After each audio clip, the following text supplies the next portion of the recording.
Sallent ha apostat per l'ADN sintètic per lluitar contra els robatoris. A partir d'ara, el municipi sallentí tindrà tot el mobiliari urbà i béns públics marcats, de manera que es podrà identificar ràpidament si un objecte és robat. Aquest sistema consisteix en un esprai invisible que, al ser ruixat sobre l'objecte, deixa una marca d'ADN sintètic.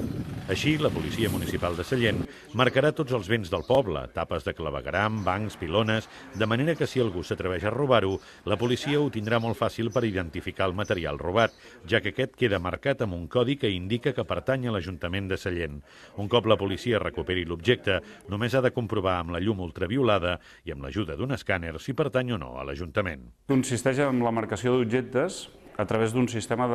d'ADN sintètic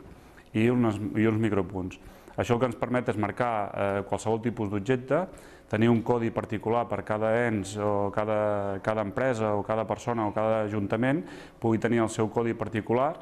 entrar-lo tot en una base de dades on tenen accés a les forces i cossos de seguretat i amb això aconseguir una prevenció a l'hora dels robatoris i, en el cas que hi hagués un robatori, poder recuperar aquella peça i identificar quin és el propietari. Per tant, imputar o intentar imputar algun delicte sobre aquell fet.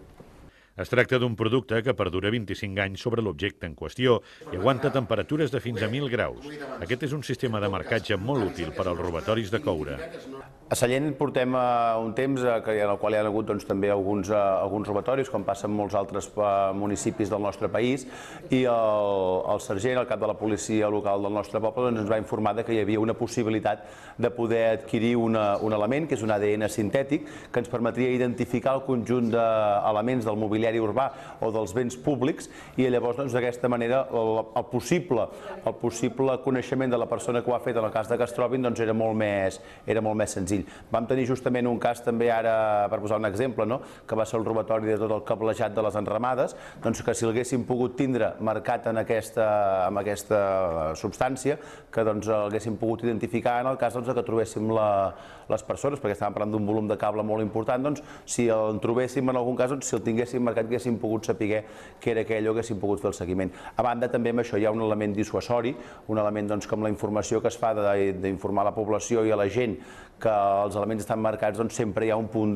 més de recança a l'hora de voler-ho fer. Per tant, estem molt contents de poder tirar endavant aquesta prova i d'aquí Sallent ser un dels municipis pioners, segurament el pioner a la nostra comarca, en provar aquesta tècnica que s'està provant en altres parts del país i que els Mossos d'Esquadra també hi estan treballant. Per tant, endavant i esperem que tinguem bons resultats, però sobretot que no l'haguem de fer servir gaire. Una de les mesures per a prevenir el robatori serà l'advertència que el municipi està protegit amb ADN sintètic, amb cartells a l'entrada del poble. Aquest sistema, pioner a l'estat espanyol, ja l'utilitza la policia local de Girona i els Mossos d'Esquadra. Ara, Sallent es converteix en la primera població de la Catalunya central a incorporar aquest innovador sistema que també s'aplica al Regne Unit.